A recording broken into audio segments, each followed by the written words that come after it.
bagong awitin. Magsiawit kayo sa Panginoon, buong sandaigdigan.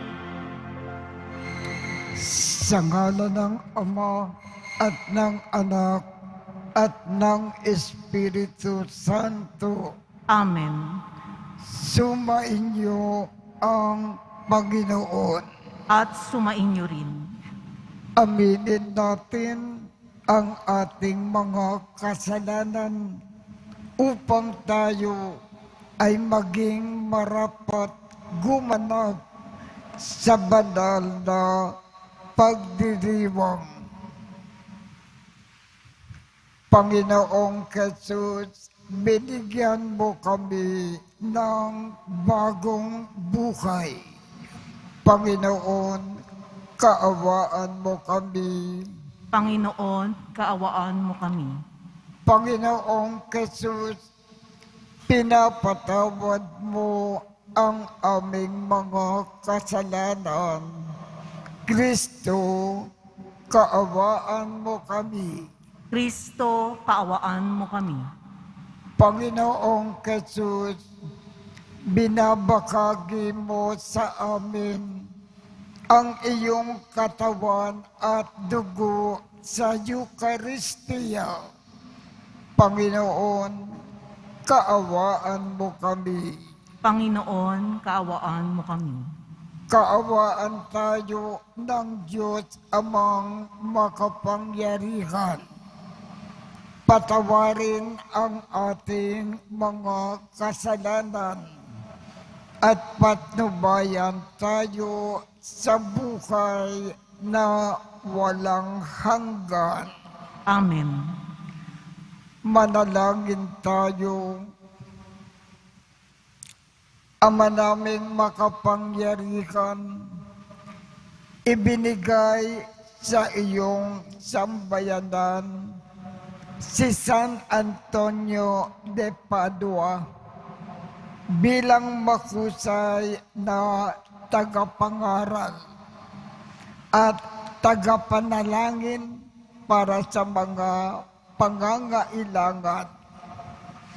Sa pagtulong niya, masundan namin ang ulirang pamumuhay. Madama nawa namin ang iyong saklolo sa kagipitan sa pamamagitan ni Jesucristo kasama ng Espiritu Santo magpasawalang hanggan. Amen. Magsiupo muna ang lahat. Pagbasa mula sa unang aklat ng mga hari. Noong panahong iyon, si Nabat ay may ubasan na nasa tabi ng palasyo ni Akab, hari ng Samaria. Nagustuhan ni Akab ang ubasan, kaya't sinabi niya kay Nabat, "Ibigay mo na sa akin ang iyong ubasan at gagawin kong taniman ng gulay pagkat malapit sa aking palasyo. Papalitan ko ng mas mainam na ubasan o babayaran sa iyo." Ngunit ganito ang naging sagot ni Nabat, "Patawarin ako ng Panginoon, ngunit hindi ko po maibibigay sa inyo ang pamana sa akin ng aking mga ninuno." Umuwi si Akab na malungkot at masama ang loob dahil sa sagot ni Nabat. Nagkulong siya sa kanyang silid, hindi makausap at ayaw kumain. Nilapitan siya ni Reyna Jezebel at tinanong, "Ano ba ang sinasama ng loob mo? At di ka makakain?" Sumagot ang hari, "Kinausap ko si Nabat na taga Jezreel at inalok ko siyang papalitan o babayaran ng kanyang ubasan. Ngunit tinanggihan ako. At ang sabi, hindi raw niya maaaring ibigay sa akin ang kanyang ubasan." Wika sa kanya ni Jezebel, "Halika na, kumain ka at huwag ka nang malungkot. Ireregalo ko sa iyo ang ubasan ni Nabat." Gumawa ang reyna ng ilang sulat sa ngalan ng hari. Tinataka ng pantatak ng hari, at ipinadala sa mga matatanda at namumuno sa lungsod na tinitirahan ni Nabat. Ganito ang sabi niya sa sulat, "Ipag-utos ninyo ang isang pangkalahatang pag-aayuno. Patayuin nyo, sinabat sa harapan ng karamihan. Kumuha kayo ng 2 upahang saksi na maghaharap ng ganitong sumbong laban sa kanya. Tinungayaw niya ang Diyos at ang hari. Pagkatapos, dalhin ninyo siya sa labas ng lungsod at batuhin hanggang mamatay." Tinupad ng matatanda at ng mga pinuno ng lungsod ang utos ni Jezebel. Ipinag-utos nila ang isang pangkalahatang pag-aayuno at ihinarap sa madla si Nabat. Lumabas ang 2 saksi na inupahan at siya'y pinaratangan ng ganito, "Tinungayaw ni Nabat ang Diyos at ang hari. Kaya't si Nabat ay inilabas ng lungsod at binato hanggang mamatay." Nagpasabi agad sila kay Jezebel, "Patay na po si Nabat na taga-Jezreel." Pagkatanggap ng ganyong balita, nagpunta si Jezebel kay Acab at sinabi rito, "Hayan, kunin mo na ang ubasang hindi mo mabili kay Nabat. Hindi na siya makatututol, patay na siya." Nang malaman ni Acab na patay na siya, pumunta siya sa ubasan upang angkinin iyon. Ang salita ng Diyos. Salamat sa Diyos. Panginoon, ako'y dinggin, pagbigyan sa aking daing. Panginoon, ako'y dinggin, pagbigyan sa aking daing. Ako'y dinggin, poon aking Panginoon, sana'y pakinggan mo ang aking panaghoy. Diyos ko at Hari, lingapin mo ngayon, itong tumatawag at nagpapatulong. Panginoon, ako'y dinggin, pagbigyan sa aking daing. Ang gawang masamay, di mo kalulugdan. Ang gawaing hidway, di mo papayagan. Ang mga palalot, masasamang asal, iyong itatakwil at kasusuklaman. Panginoon, ako'y dinggin, pagbigyan sa aking daing. Parurusahan mo yaong sinungaling, pati mararahas at ang mga taksil. Panginoon, ako'y dinggin, pagbigyan sa aking daing. Magsitayo na po ang lahat.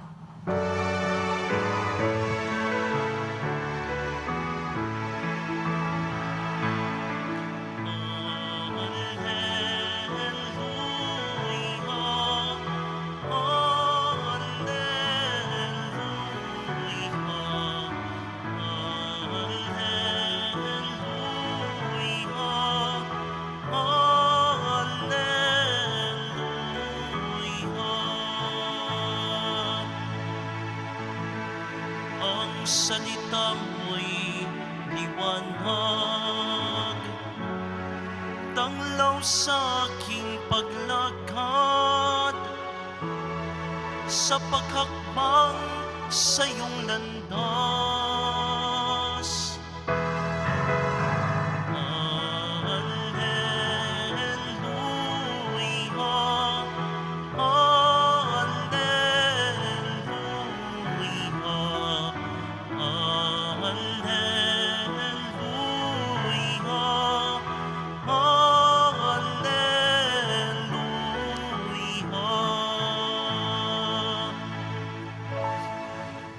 Sumainyo ang Panginoon. At sumaiyo rin. Ang mabuting balita ng Panginoon ayon kay San Mateo. Papuri sa iyo, Panginoon. Noong panahong iyon, sinabi ni Jesus sa kanyang mga alagad, "Narinig ninyo na sinabi, mata sa mata at ngipin sa ngipin. Ngunit ngayon ay sinasabi ko sa inyo, huwag ninyong labanan ang masamang tao. Kung may sumampal sa iyo sa kanang pisngi, iharap mo pa sa kanya ang kabila. Kung ipagsakdal ka ninuman upang makuha ang iyong baro, ibigay mo sa kanya pati ang iyong balabal. Kung sa pilitang ipapasan sa iyo ng manlulupig ang kanyang dala ng 1 kilometro, pasanin mo ito ng 2 kilometro. Magbigay ka sa nanghihingi sa iyo at huwag mong paghindian ang nanghihiram sa iyo. Ang mabuting balita ng Panginoon. Pinupuri ka namin, Panginoong Hesukristo. Magsiupo muna ang lahat. Ano po ba ang talagang inilalakad sa atin ng ating ebanghelyo ngayong umaga? May 4 na uri ng tao sa ibabaw ng lupa. Una, mga taong makademonyo.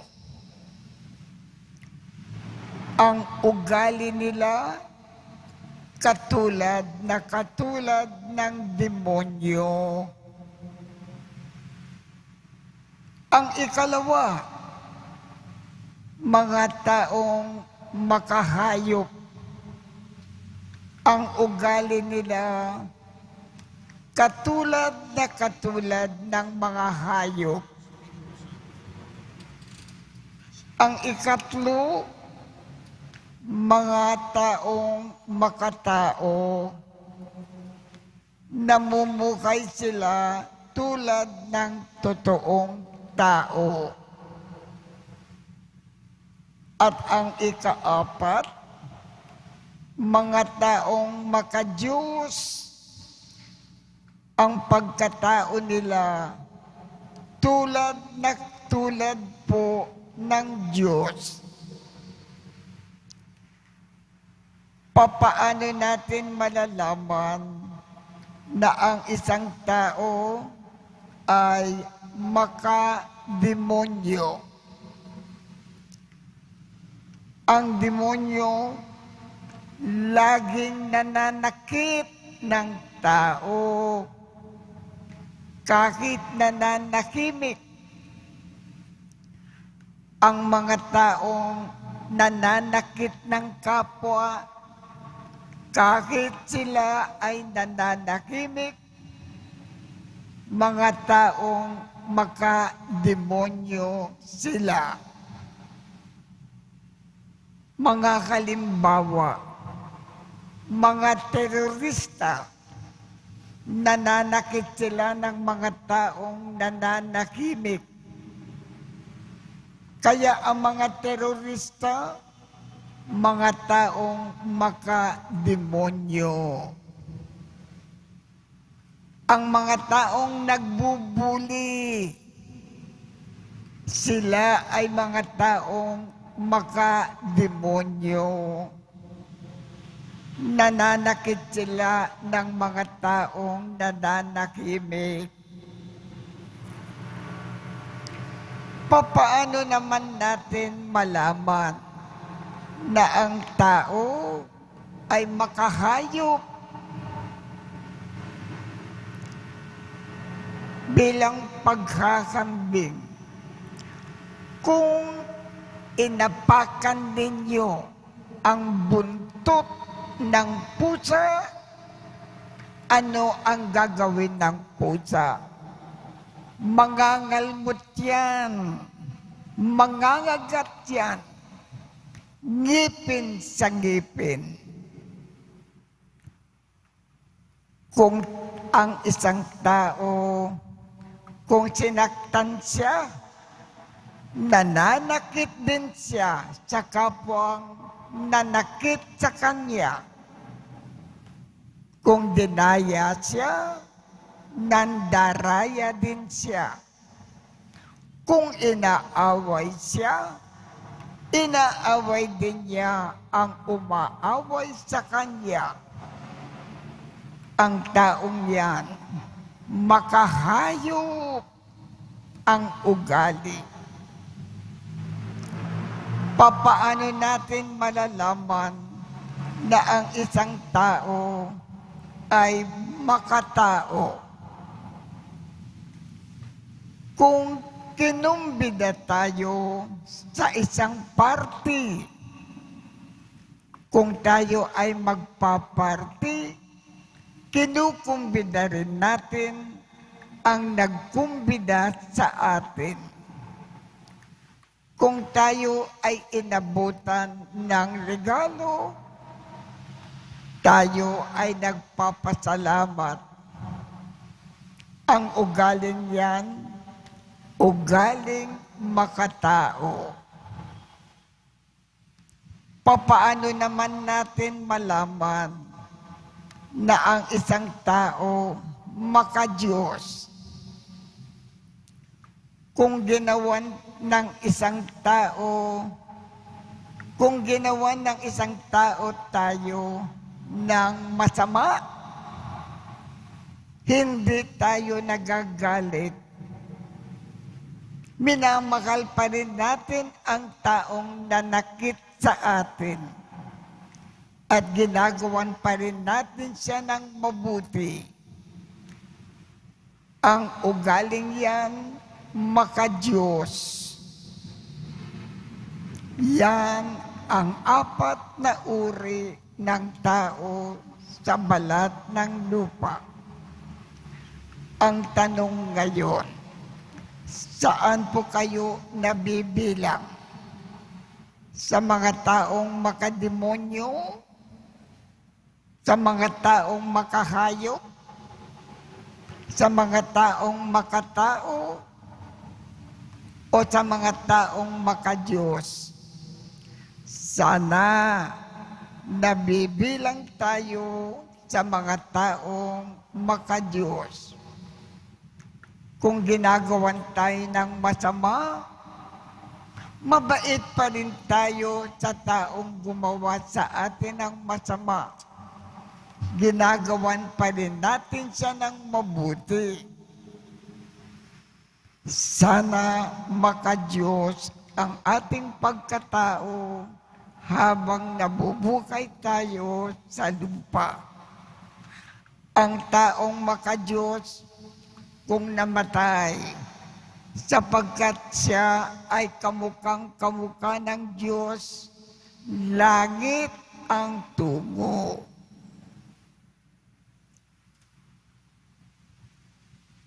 Magsitayo na po ang lahat.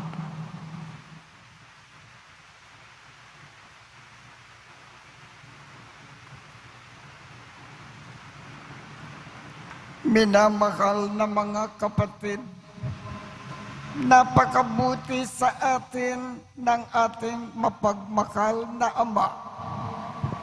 Manalangin tayo sa Kanyang makamaging pag-ibig na nagbunsod ng ating mabuting pakikitungo sa ating kapwa.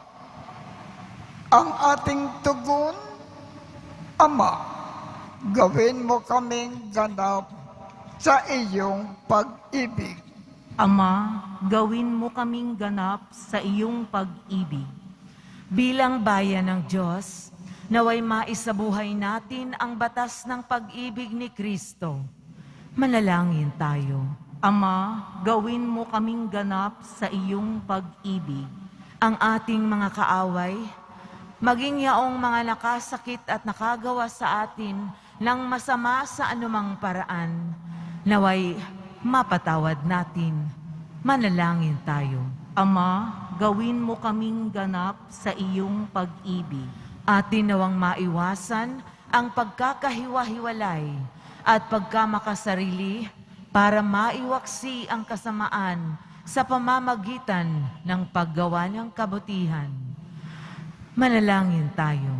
Ama, gawin mo kaming ganap sa iyong pag-ibig.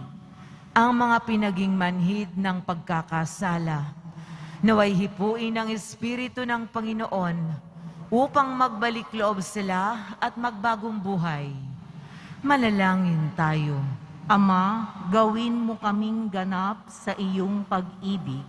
Ang ating mga mahal na yumao, naway ligtas na maakay pauwi sa piling ni Kristo. Manalangin tayo. Ama, gawin mo kaming ganap sa iyong pag-ibig. Panginoon ng sambayanan, habang aming itinataas ang mga panalangin ito, tulungan mo kami na magkakasamang lumago at mapaglabanan ang pagkakaaway-away at hindi pagkakasundo. Hinihiling namin ito sa pamamagitan ni Kristo na aming Panginoon. Amen. Magsiupo muna ang lahat. Magsitayo na po ang lahat. Ama naming lumikha, kaming mga gumaganap sa pag-aaking ito ay puspusin nawa ng kaloob ng Espiritu Santo na kaliwanagan ng pananampalataya na lubusang sumikat kay San Antonio para ang kadakilaan mo ay makayag sa pamamagitan ni Jesu Kristo kasama ng Espiritu Santo magpasawalang hanggan. Amen. Sumainyo ang Panginoon. At sumaiyo rin. Itaat sa Diyos ang inyong puso at diwa. Itinaas na namin sa Panginoon. Pasalamatan natin ang Panginoong ating Diyos. Marapat na siya ay pasalamatan. Ama naming makapangyarihan, tunay ngang marapat na ikaw ay aming pasalamatan sa pamamagitan ni Jesu Kristo na aming Panginoon. Ngayon na si San Antonio ay pinararangalan sa pamumukay niyang totoong uliran at pagiging maaasakan sa panunungkulan, kaya si Jesu Kristo na maaasakan sa katapatan ay inikayag sa pangangasiwa sa sambayanan. Ang malasakit ng mga ulirang tagapangasiwa noon ay nagpapatuloy magpahanggang ngayon sa mga panalangin na kanilang iniuukol kaisa ng sambayanan mo na dito ay nagtitipon. Kaya kaisa ng mga anghel na nagsisiawit ng papuri sa iyo nang walang humpay sa kalangitan, kami ay nagbubunyi sa iyong kadakilaan.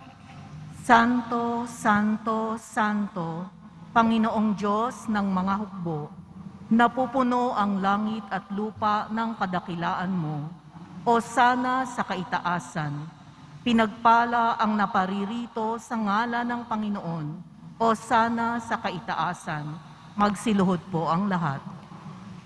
Ama naming banal, ikaw ang bukal ng tanang kabanalan Kaya't sa pamamagitan ng iyong Espiritu, gawin mong banal ang mga kaloob na ito upang para sa amin ay maging katawan at dugo ng aming Panginoong Jesucristo. Bago niya pinagtiis ang kusang loob na maging handog, hinawakan niya ang tinapay, pinasalamatan kanya, pinaghati-hati niya iyon, iniabot sa kanyang mga alagad at sinabi, "Tanggapin ninyong lakat ito at kanin. Ito ang aking katawan na ikahandog para sa inyo."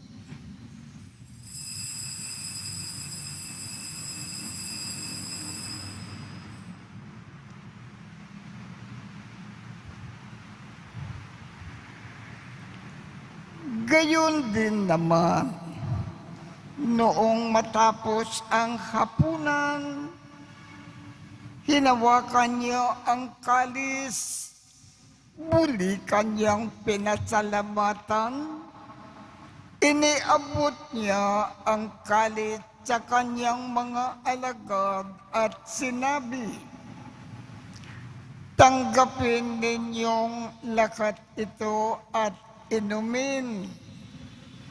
Ito ang kalis ng aking dugo ng bago at walang hanggang tipan.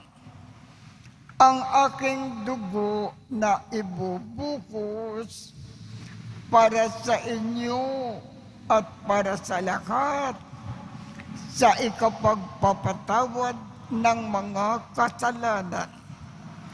Gawin ninyo ito sa pag-alaala sa akin."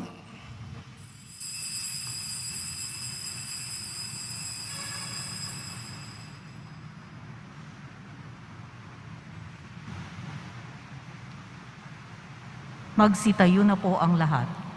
Ipagbunyi natin ang misteryo ng pananampalataya. Si Kristo'y namatay, si Kristo'y nabuhay, si Kristo'y babalik sa wakas ng panahon. Ama, ginagawa namin ngayon ang pag-aalala sa pagkamatay at muling pagkabuhay ng iyong anak. Kaya iniaalay namin sa iyo ang tinapay na nagbibigay buhay at ang kalis na nagkakaloob ng kaligtasan. Kami ay nagpapasalamat dahil kami ay iyong minarapat na tumayo sa harap mo para maglingkod sa iyo. Isinasamo namin kaming magsasalo-salo sa katawan at dugo ni Kristo ay mabuklod sa pagkakaisa sa pamamagitan ng Espiritu Santo. Ama, lingapin mo ang iyong simbakang laganap sa buong daigdig. Puspusin mo kami sa pag-ibig, kaisa ni Francisco, aming Papa, Jose, aming Obispo, at ng Tanang Kaparian. Alalakanin mo rin ang mga kapatid naming nakimlay nang may pag-asa na sila ay muling mabubuhay. Gayon din ang lakat ng mga pumanaw. Kaawaan mo sila at patuloyin sa iyong kaliwanagan. Kaawaan mo at pagindapatin kaming lakat na makasalo sa iyong buhay na walang wakas. Kaisa ng mahal na Birhen Maria na ina ng Diyos, ng kabiyak ng puso niyang si San Jose, kaisa ng mga apostol at ng lakat ng mga banal na namukay dito sa daigdig ng kalugod-lugod sa iyo. Maipagdiwang nawa namin ang pagpupuri sa ikararangal mo sa pamamagitan ng iyong anak na aming Panginoong Jesucristo.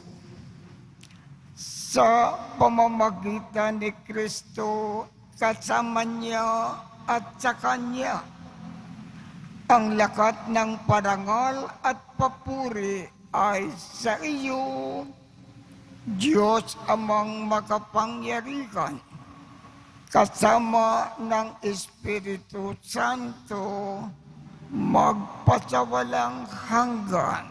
Amen.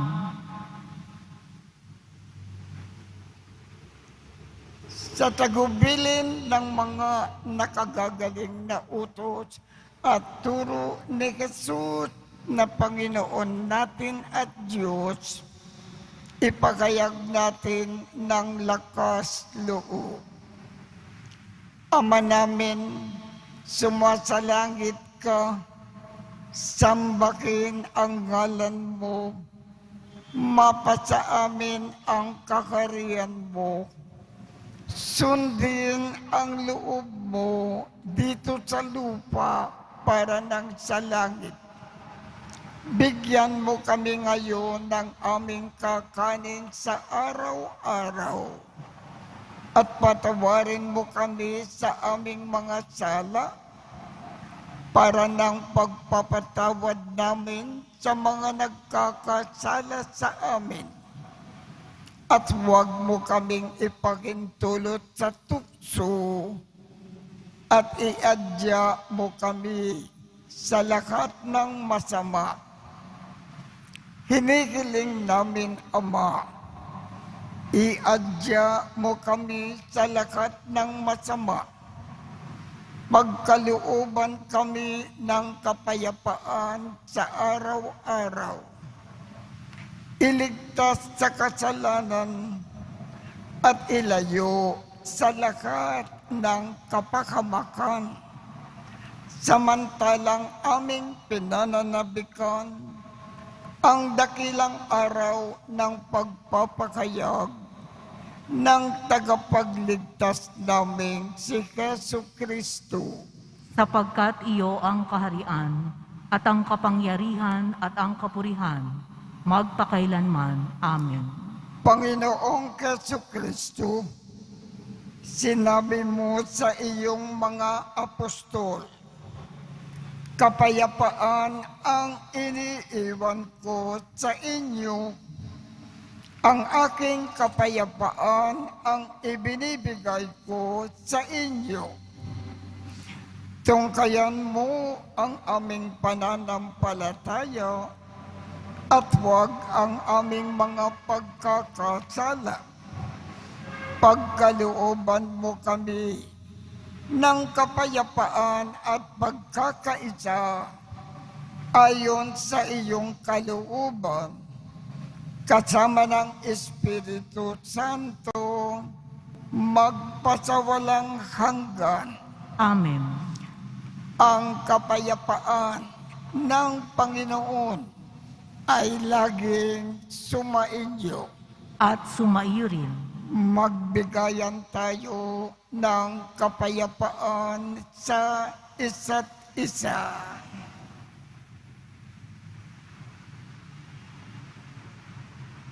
Kordero ng Diyos na nag-aalis ng mga kasalanan ng sanlibutan, maawa ka sa amin. Kordero ng Diyos na nag-aalis ng mga kasalanan ng sanlibutan, maawa ka sa amin. Kordero ng Diyos na nag-aalis ng mga kasalanan ng sanlibutan, ipagkaloob mo sa amin ang kapayapaan. Magsiluhod po ang lahat.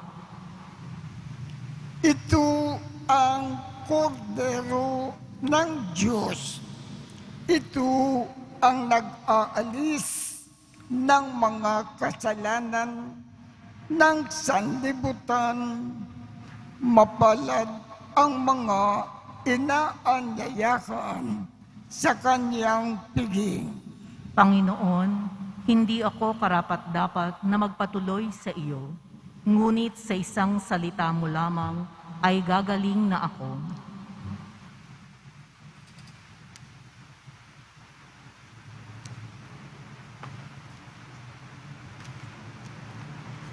Katawan ni Kristo. Amen.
Magsitayo na po ang lahat.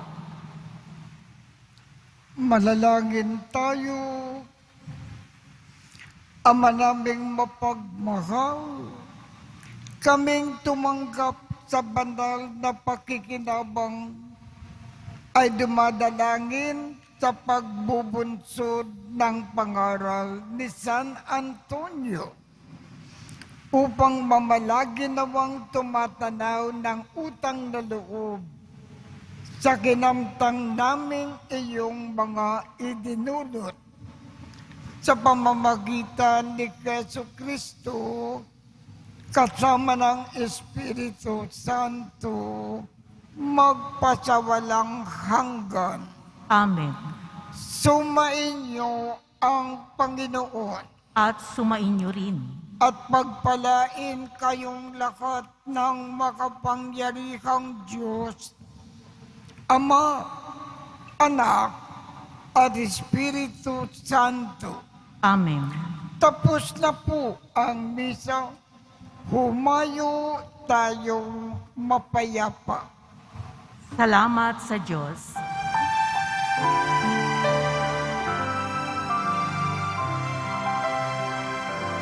Nuestro Padre Jesus Nazareno, sinasamba ka namin, pinipintuho ka namin, aral mo ang aming buhay at kaligtasan. Nuestro Padre Jesus Nazareno, iligtas mo kami sa kasalanan. Ang krus mong kinamatayan ay sagisag ng aming kaligtasan. Nuestro Padre Jesus Nazareno, dinarangal ka namin. Nuestro Padre Jesus Nazareno, nilulwanhati ka namin. Nuestro Padre Jesus Nazareno, dinaranan ka namin. Nuestro Padre Jesus Nazareno, nilulwanhati ka namin.